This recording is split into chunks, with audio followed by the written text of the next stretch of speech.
Hi, this is Bill Barnett. We're here for another episode of Thailand Road Trip from C9 Hotel Works in Delivering Asia Communications.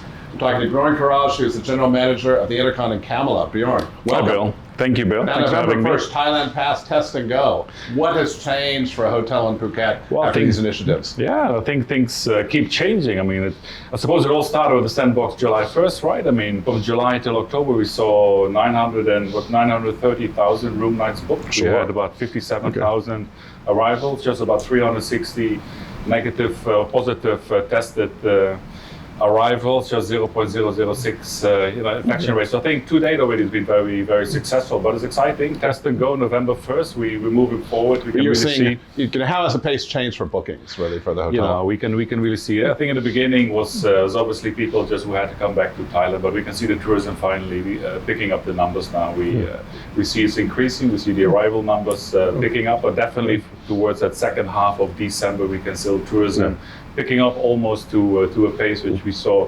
pre-COVID, and hopefully that will also carry on, into the first quarter. So which source markets are you seeing the most traffic from? It's, we can see Europe is picking up very quickly. We see the Americas returning. We see a little bit of traction from Southeast Asia or within the region, but obviously there's a lot of quarantine restrictions still as people have to go home. But Europe is definitely picking up. You can see the winter birds are returning to Phuket as they used to do winter time. Okay, there's a lot of speculation about people thought that with the international markets coming, the domestic markets wouldn't be as important, but that's not the case, certainly. How important is the domestic market for you? It's so important. We can really see it. It's such a big difference, and I think pre-COVID, we saw the numbers much smaller, but now as we get out of COVID, hopefully the domestic, the Thais have really fallen in love with Phuket and they keep coming back. It's important, I think, for any destination, for every tourism destination, domestic market is important, and that has really picked up throughout COVID, and hopefully we can hang on to that one. It is very, very important throughout the year, not only. Sure. Now that we've gone on a test and go, what do you think is the next thing the Thai government has to do to change things and improve the process? Yeah, obviously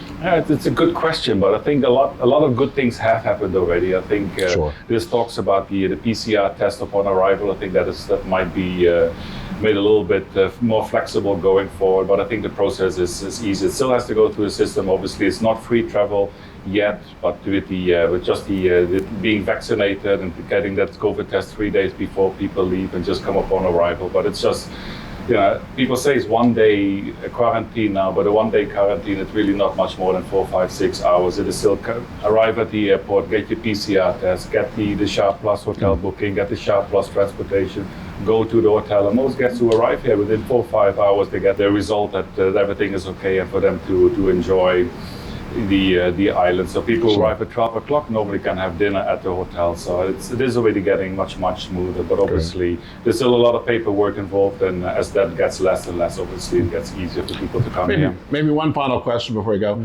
Staffing, there's also been, people would think that, with this wide unemployment and everything else, but the more hoteliers we talk to, we understand there is staff shortages coming back. Hotels are trying to hire people back now as well, and there seems to be an overall reluctance to go back and work in hotels, or is it just more of a competitive marketplace? What's the situation with staff really for Phuket hotels? It definitely is a very competitive marketplace at the moment. A lot of the hospitality workers that we saw in Phuket have returned to the home provinces as COVID unfolded. So definitely there's far less workers on the island as there used to be. But as the industry starts to pick up pace again, and as the occupancies start to increase again, hopefully working very closely within the industry and with our partners throughout, hopefully we can find ways for a lot of the workers to return to Phuket. Hopefully it will just work out, but at the moment it's not something that we see will happen naturally. It's something that we will have to work on, but I'm pretty sure like all the challenges in the past, all the challenges that still lie ahead of us, I think as long as everybody continues to work closely together, I'm sure we'll overcome this challenge as well. But it's definitely a challenge that we're working closely with everyone. One last thing, it's November, and we're coming into December. What does Bjorn Courage want for Christmas? That's a good question. Nobody has asked me that one yet. So let's hope we just continue to develop the industry from strength to strength. Let's hope everything continues to move forward. Let's hope there's no more waves. Let's hope there's no more setbacks. Let's hope we just continue from strength to strength to strength going forward to Christmas. But absolutely, that's also what I'm wishing for next year as well. Let's hope we just. I'm not going to say if it's naughty or nice, but thank you so much today. Again, this is Bill Barnett from Thailand Road Trip, C9 Hotel Works delivering Asia Communications. Until the next one, we'll see you then.